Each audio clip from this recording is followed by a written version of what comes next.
Yeah, really special. I loved it. I loved getting on the ferry yesterday. I got on the old sea cat from Liverpool. We were all testing yesterday. All the boys were straight off the bike, leathers off, and hop-tailed it to Liverpool. And yeah, beautiful crossing. And it's a weird feeling when the Isle of Man comes into view. You're like, oh, here we go, you know.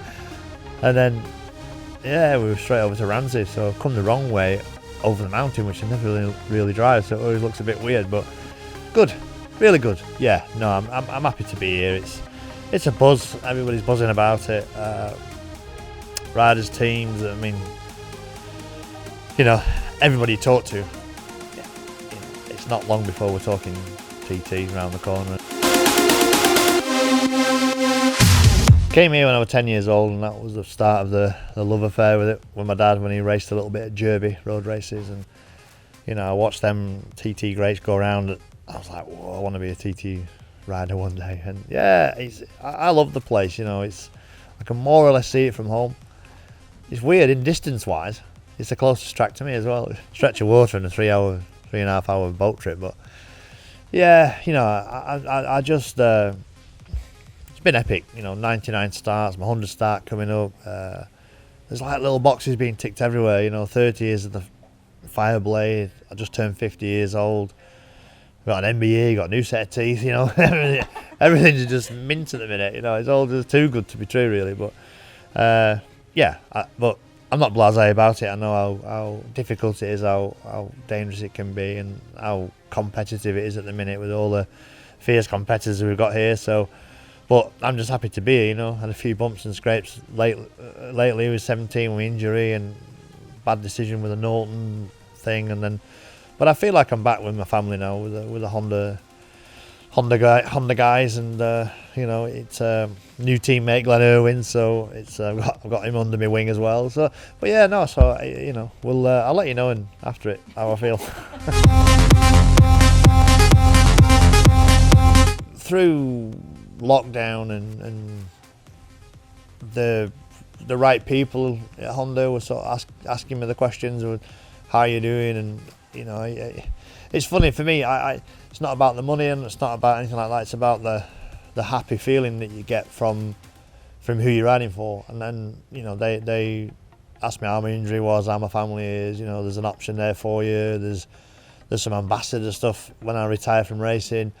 You know, when I retire from racing, it's going to be a big hole to fill. So, you know, there's other boxes being ticked that way with some ambassador stuff. So yeah, it feels right. It feels like putting the old pair of slippers back on. So it's all the success, most of my success has been with Honda. So.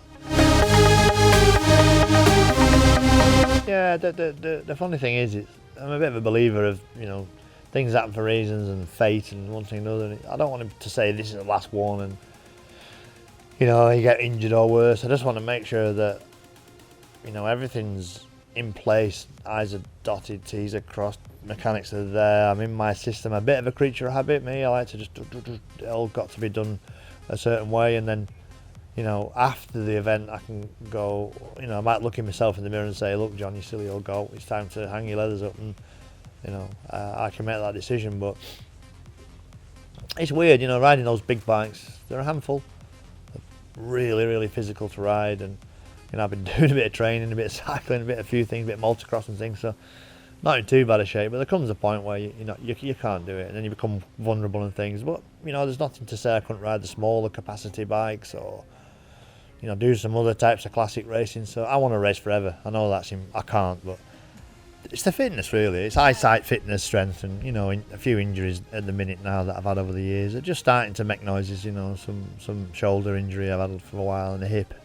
You know, but it's funny, the weather gets better and the buzz starts coming, and the fitness, the bike fitness starts getting better, and you know, winter's tough, you know, and but now, you know, I was riding yesterday at Ulton, fastest I've ever been around Ulton, so personal best on the track, so I can't ask any more from myself that way. So, but you know, it's a tough call, and it's going to be a sad day when I have to stop, but at some stage I'm going to have to stop. The theory is, well, I've got lots of experience, I'm going to be okay because I've done more laps than anybody else, but honestly, you know, you watch Harrison, you watch Hickey, you watch you know, Hutchie, Dunlop on the Ducati. They want it. They want it bad. And the lap speeds will just be flat out.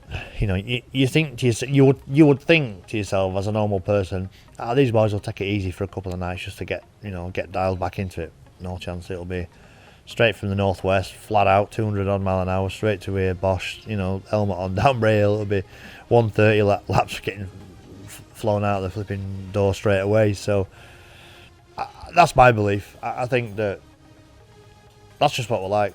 We just want to win, and that's it. And it'll be full gas straight from, I think it's Sunday night. I think first practice is it. So yeah, there'll be no messing.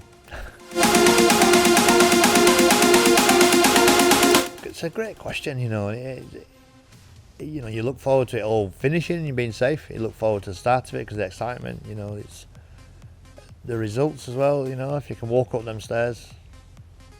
It's funny, you know, there's about 20 little spiral steps onto a bit of old podium thing that's been there years, and you know, a little bit of a fanfare thing that's a bit weird, and they play your national anthem. That's the best feeling in the world, you know, and if I can go through that again, that'll be epic. But it's funny, the whole thing, you know, my new leathers and new helmet design, you know, my 100 starts, loads of little boxes being ticked, and they're the all ones that are exciting, but sometimes it isn't fun.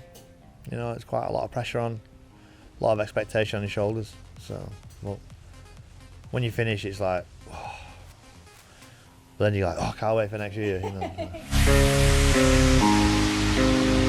I'm embracing it. You know, to be fair, I'm 50 and I need to sharpen my pencil a little bit on the old podcasts and the way the social media platform works. You know, it's unbelievable. Is it £14 for 2 weeks of wall-to-wall live coverage? I mean, £1 a day to see the best road races in the world. It's unbelievable, and you know, we can get that moment where you've just took your helmet off after your first 2 laps, and the expressions and stuff. You know, that'll be gold. It's difficult to catch, and it's hard to understand it unless you've actually been in that situation. But you know, live, let's have it.